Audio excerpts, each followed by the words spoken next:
Okay guys, so this is my first YouTube video in a long time, and this might be the actual first one I'm actually editing. I've done unboxings for the EOS R, my boosted board, everything, and I just was so busy that I've never been able to edit it.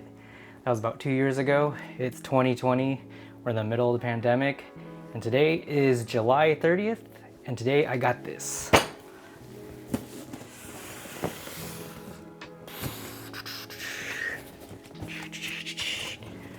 Okay, so you all may know what this is. It's not an A7S III. It's kind of light actually, so let's just go here and cut it open.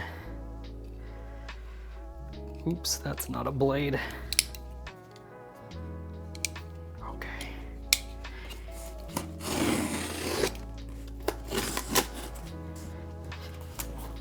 Ah! Zing, zing, zing, zing, zong. Okay, it is upside down. It's kind of funny.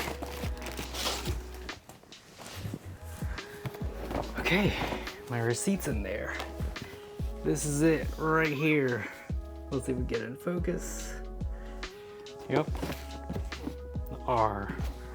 The R, and it's not just an R, it's an R5. So I got a version without a lens because I really only have one RF lens.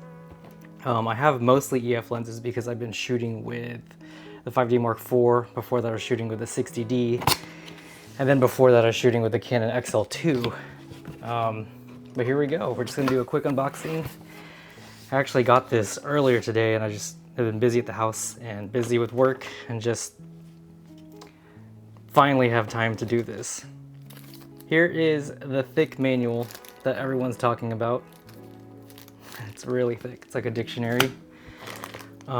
Interesting, here is a USB-C to USB-C cable with the snag proof mount that they have for the camera. Here is the LP6 NH battery, which is great because they actually differentiated it with, you can see here, a little Canon sticker. That's awesome.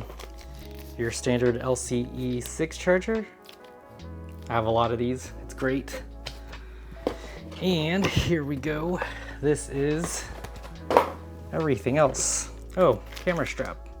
I honestly think Canon camera straps are the best. I've tried Peak Design, I've tried the other brands, and they end up just scratching my camera. I mean, I know gear gets scratched when you use it, but you know, it's nice to have nice looking stuff as long as you can, but things get scratched. That's just how it goes. So let me clear this. And am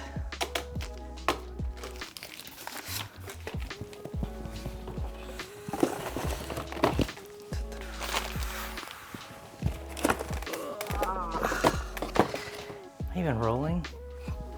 That'd be really sad if I wasn't rolling.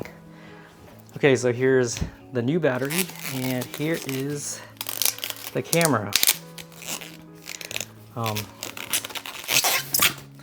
This is packed pretty tight. This is pretty cool. I like it. Like everybody said, it's just like the EOS R, but the grip is a hair more substantial than the EOS R, but it feels a lot like an EOS R. This screen, the flipping action that you see here, it's a very new hinge. Mine tends to get loose over time, but yeah, so far so good. I was kind of worried about this switch right here. I don't know if you could see it, but this switch right here on the EOS R, it's a nice milled piece of steel or aluminum or magnesium or whatever it is, but this one's plastic, but it has a very sharp action It'll be nice if you're wearing gloves. It'll be nice if you just need that positive switch. I mean, it's a lot like the 5D Mark IV, where you have that positive action, but yeah, it's a change that I was reluctant to see. This button here, I don't know if you could see it. It feels a lot like the 5D Mark IV. So not much change there. I wish it had the 1DX Mark III.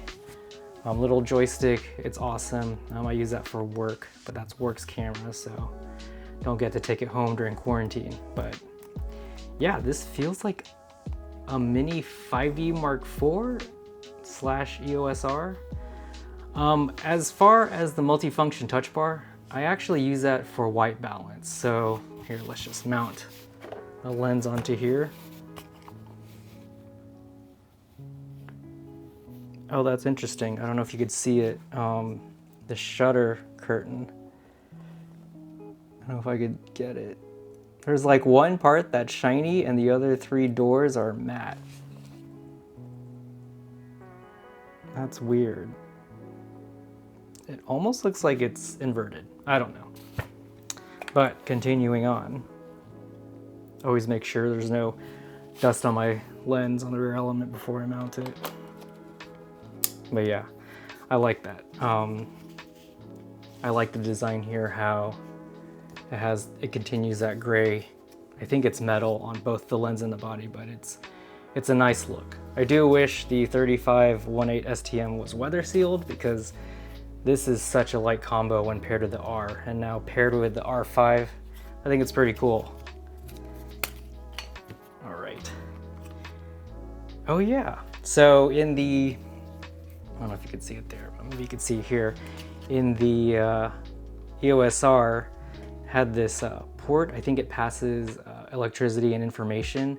It used to be right here, so it had a little rubber grommet that you would risk losing, but it's nice to see it's all covered under one door now. I like that. LP6NH, 2130 milliamp hours. That's nice. I mean, it's a brand new camera. Everything's nice and tight. So powering it on right now. Let's see if, let's clean this up a little.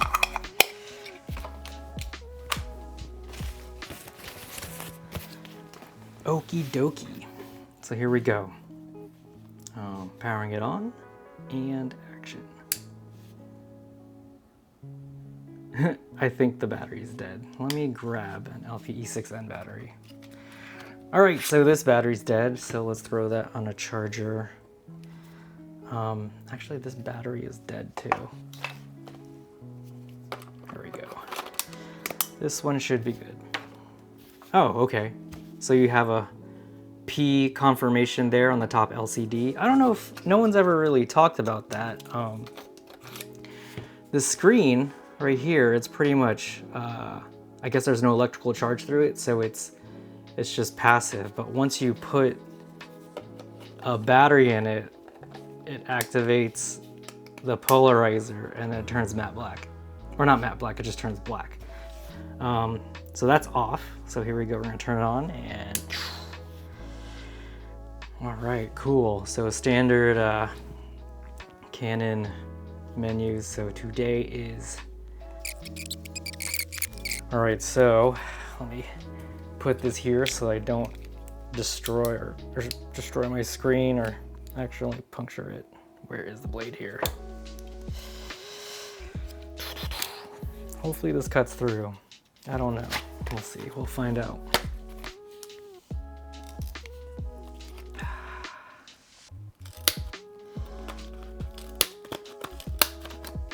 Oh no, my blade. Okay.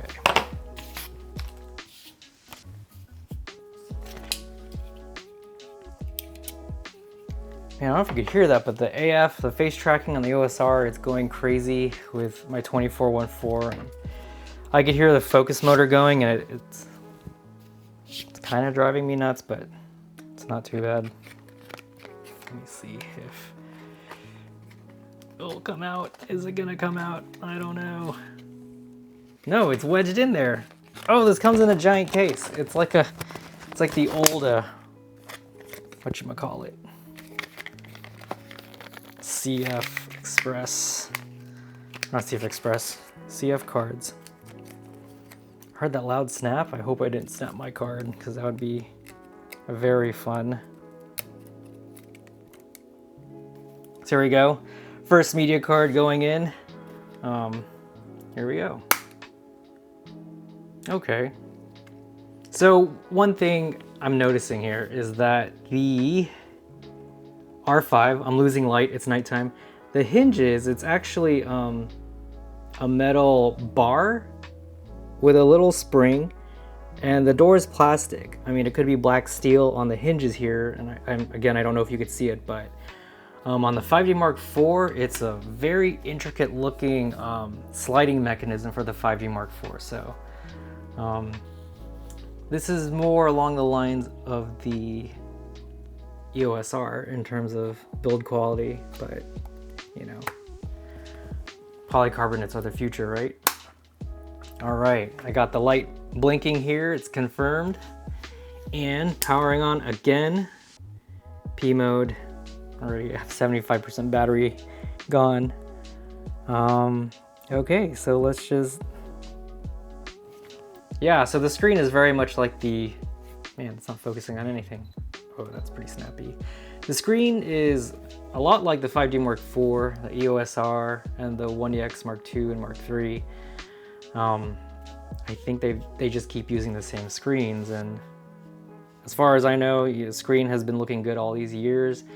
I'm able to read exposure, I'm able to see the image. Obviously it's not like 500 nits or 1000 nits or 1500, but it works. And when something works for you, you already know how it performs in an electronic ecosystem. So battery draw, overheating temperatures, cold, hot.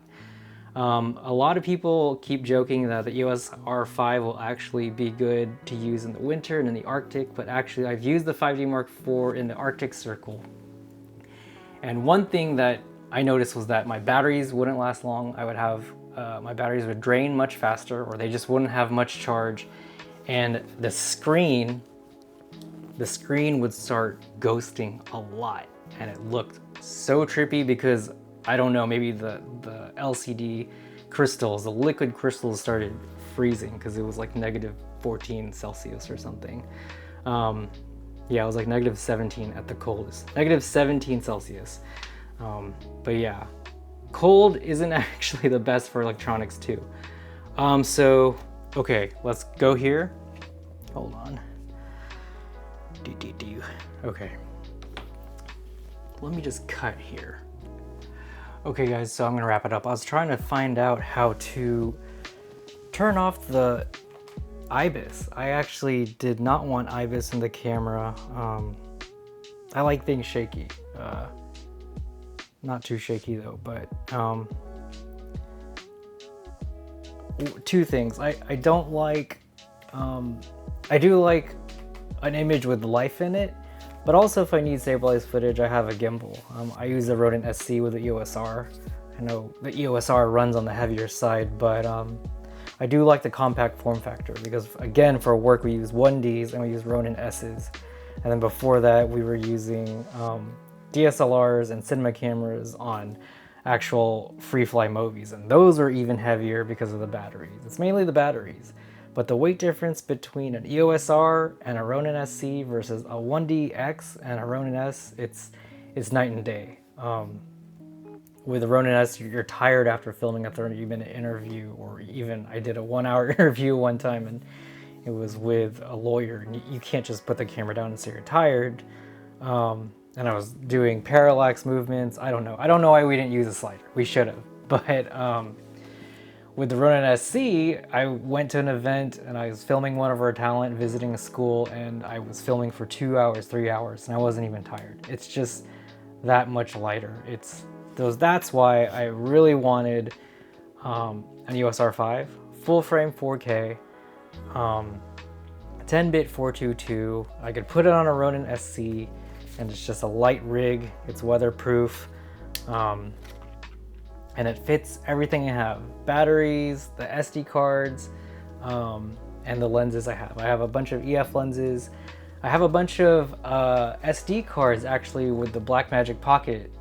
I have like 9 or 10 of them, and I use them on the 5D Mark IV and the EOS R to record 4K. I'll see how this does with those cards. I'm not sure if it'll record it because now we're recording at 10-bit 422 at higher bit rates. But we'll see how it goes. If not, I do have that CF Express card. I might use it tonight or tomorrow morning to shoot. I have to film a bean at the U of H, that chrome bean. Anyways, I'm gonna wrap it up right now. Let me know, I know a lot of YouTubers say this, let me know what you want to hear more about my experience, or yeah, let me know what you want to hear from this channel. I'm a gear nut. I shoot a lot of Canon, but I have a lot of friends who use other brands. I have one friend who's pretty much diehard Sony, so it's ironic that we could go out and film together and make movies. I hope everybody has a good day, and I'll let you know how this journey goes.